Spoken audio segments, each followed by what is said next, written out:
سید نعیم الحق کو مسلمانوں کی طرف سے کشمیر مقدمات کی پیروی کے لیے سری نگر بلایا گیا۔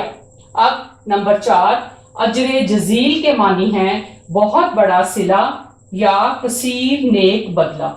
اور نمبر 5 اس میں جو ہے تفہیم کا جو ایک عنوان ہے اس کے بارے میں سوال ہوتا ہے۔ کبھی کبھی یہ سوال جو ہے اگر آپ کی تفہیم میں موجود نہیں بھی ہے تب بھی جو ہے وہ پیپر جو بنانے والا جو ہے وہ سوال لکھ دیتا ہے، لیکن اس تفہیم میں یہ سوال موجود ہے اور اس کا جواب یا تو اس کا عنوان ہوگا مقدمات کشمیر یا پھر اجر جزیل۔ اس کو جو عنوان ہے اس کو آپ نے اپنی لائن کے درمیان میں لکھنا ہے، مارکر سے لکھنا ہے اور انورٹڈ کاماز میں۔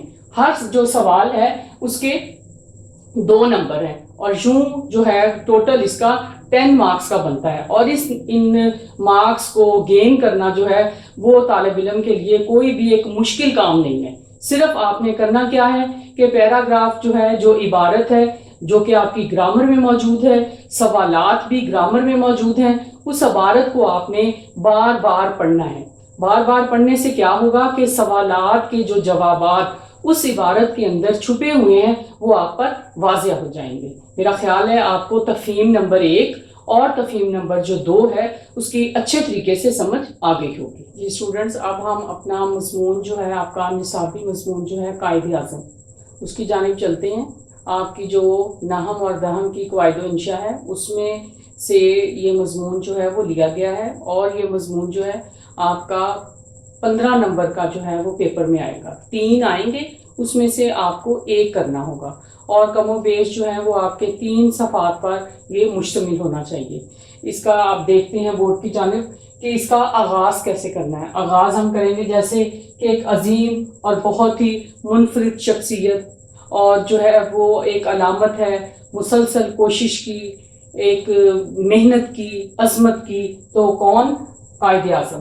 اور پھر ایک شعر ہے، ہزاروں سال نرگس اپنی بے نوری پہ روتی ہے، بڑی مشکل سے ہوتا ہے چمن میں دیدہ بھر پیدا۔ یہ شعر جو ہے آپ قائد اعظم کے مضمون میں اس کو لکھ سکتی ہیں۔ اس کے بعد ان کے اصل وطن راجکوٹ کا ذکر کریں، اور پھر ان کی پیدائش جو ہے وہ کراچی میں ہوئی، اور ان کی پیدائش 25 دسمبر 1876، اور والد کا نام، اور پھر ان کا جو پیشہ تھا وہ تجارت تھا، اور پھر پاکستان کے بانی کہلائے۔ بانی یعنی کہ بنیاد رکھنے والے۔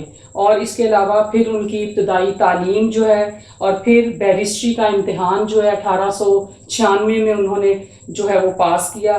اس کے بعد آپ کراچی واپس آئے اور وکالت کی، اور مسلسل جو ہے وہ 3 سال تک آپ وہاں پہ وکالت جو ہے وہ کرتے رہے، اور قانونی حلقوں میں آپ کی بڑی جو ہے وہ شہرت تھی، اور آپ کا جو نام تھا وہ کامیاب وکیلوں میں شامل ہونے لگ گیا۔ اور تھوڑے عرصے کے بعد عدالتی کارروائیوں میں قائد اعظم کی مہارت جو تھی اور ٹھوس منطق جو تھی اس آپ کی پہچان بن گئی۔ ان کا ذکر کیجئے۔ اس کے بعد وجے لکشمی پنڈت جو ہے اس نے آپ کی عظمت کو سراہا کچھ یوں کہ اگر مسلم لیگ کے پاس 100 گاندھی اور 200 ابوالکلام آزاد جو ہیں وہ شامل ہوں، اور کانگریس کے پاس صرف 1 محمد علی قائد اعظم جو ہے وہ ہوتا، تو ہندوستان جو ہے وہ کبھی بھی تقسیم نہ ہوتا۔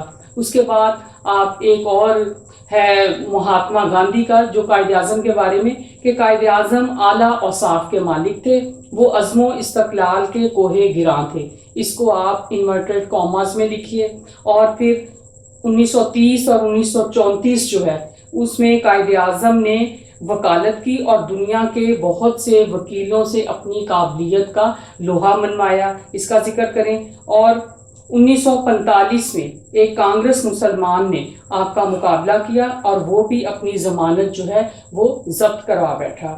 اور پھر 1918 میں قائد اعظم جو ہیں وہ پورے 10 سال کے بعد کانگریس سے الگ ہو گئے، کیونکہ شروع میں وہ جب انگلستان سے واپس آئے تو انہوں نے کانگریس میں شمولیت اختیار کی تھی، اور وہ ہندو اور مسلم جو تھا ان کا اتحاد چاہتے تھے، ان کے ہندو مسلم اتحاد کے سفیر بن گئے۔ لیکن آپ کو یہ احساس ہو گیا تھا کہ یہ جو جماعت ہے کانگریس جو ہے یہ تو صرف جو ہے ہندوؤں کے مفادات کے لیے کام کرتی ہے، تو آپ کو اس کو چھوڑنا پڑا، اور یوں 10 سال بعد جو ہیں وہ آپ اس سے الگ ہو گئے۔ اور اس کے بعد آپ اس کا 1906 میں جو ہے وہ مسلم لیگ جو ہے اس کا آغاز ہوتا ہے اور تمام مسلمان جو ہے ان کو اس کے پرچم تلے آپ نے جمع کیا. اور پھر 1929 کا ذکر کیجئے کہ قائد اعظم کے جو مشہور 14 نکات ہیں، اور وہ 14 نکات کیا ہیں کہ مسلمانوں کے جو اصل مطالبات ہیں وہ آپ نے ان نکات میں پیش کیے.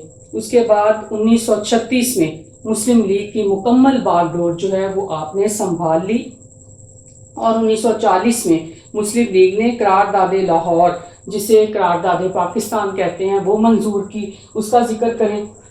اور پھر علامہ اقبال اور قائد اعظم کہ کس طرح علامہ اقبال نے قائد اعظم کو مسلمانوں کے لیے جو ہے وہ ایک نئی جو نیا ملک جو ہے اس کی جو باغ ڈور ہے وہ علامہ اقبال کے ذریعے سے قائد اعظم کے پاس آئی. اور پھر علامہ اقبال کے ساتھ قائد اعظم کا جو ایک خاص پیغام ہے ایمان، اتحاد اور تنظیم، اور ان کی بے مثل قیادت اور عظمت جو ہے. پھر ایک شعر ہے، ارادے جن کے پختہ ہوں، نظر جن کی خدا پر ہو، تلاطم خیز موجوں سے وہ گھبرایا نہیں کرتے. اس شعر کو آپ نے اس میں شامل کرنا ہے. اور آخر میں آسماں تیری لہت پر شبنم افشانی کرے، سبزہ نورستہ اس گھر کی نگہبانی کرے. اس کو لکھیں. اور اس کے بعد وفات جو ہے وہ 11 ستمبر 1948 ہے.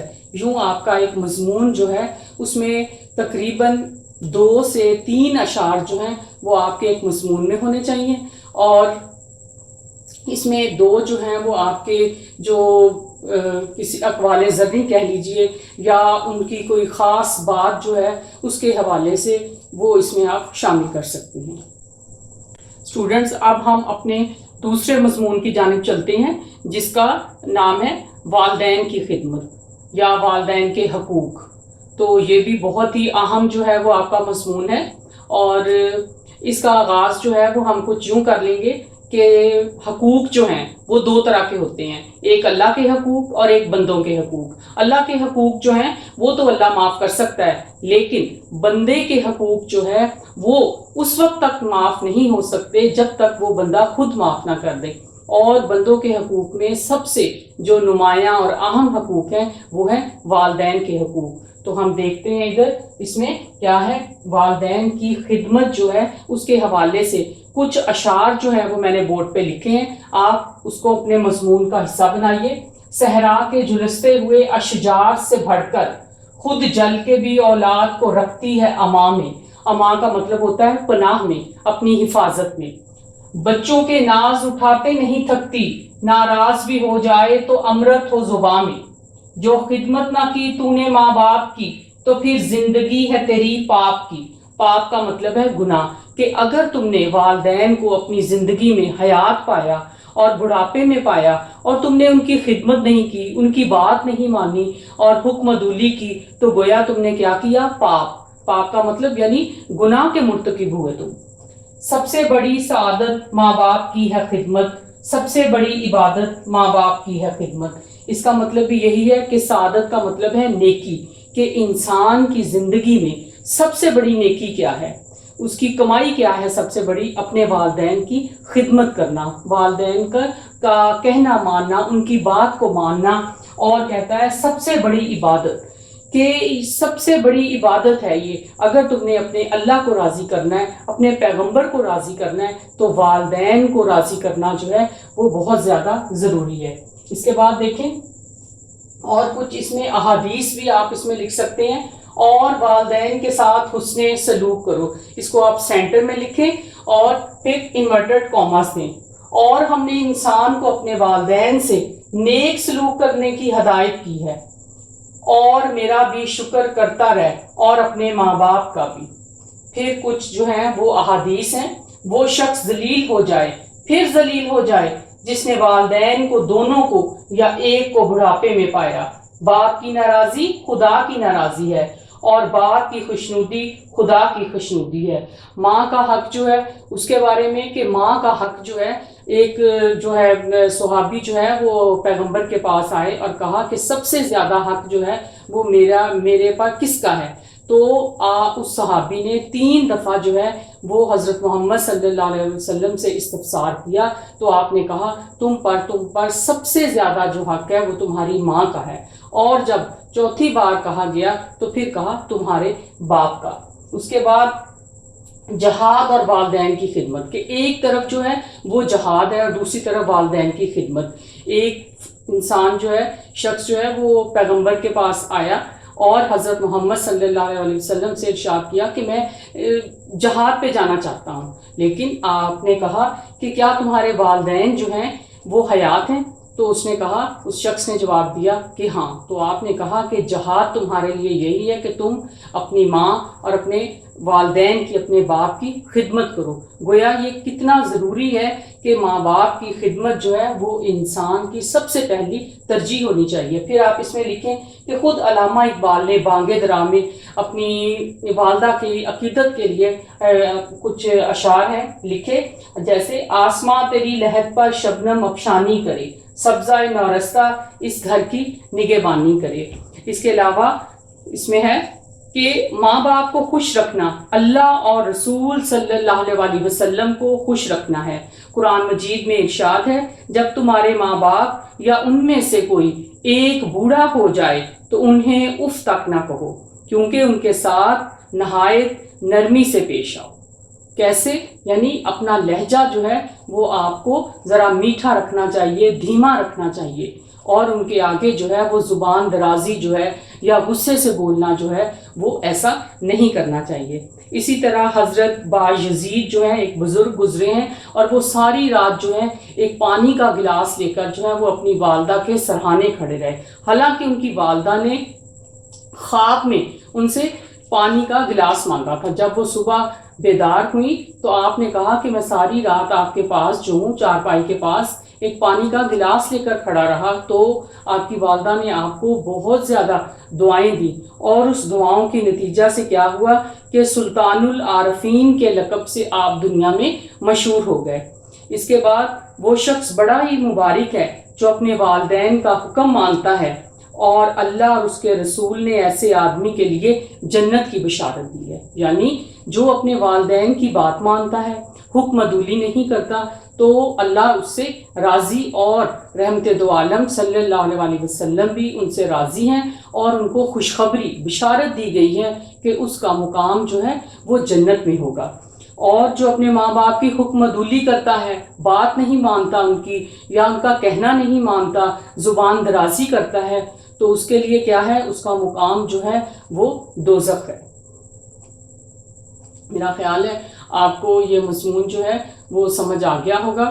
یہ آپ اس کو اچھے طریقے سے اس کو یاد کریں، اور خاص طور پہ اشعار جو ہیں وہ 2 یا 3 اشعار جو ہیں ایک مضمون میں اسٹوڈنٹس ہونا لازمی ہے. اشعار میں الفاظ کی جو ترتیب ہے اور اس کے لکھنے کے دوران جو اس کا توازن ہے، اس کو آپ نے اچھے سے سیکھنا ہے، تاکہ پیپر میں جب آپ اس کو لکھو تو وہ جو ہے اس میں ایک بیلنس جو ہے آپ کے نظر آئے، تاکہ آپ کو پورے نمبر جو ہیں وہ حاصل ہو سکیں.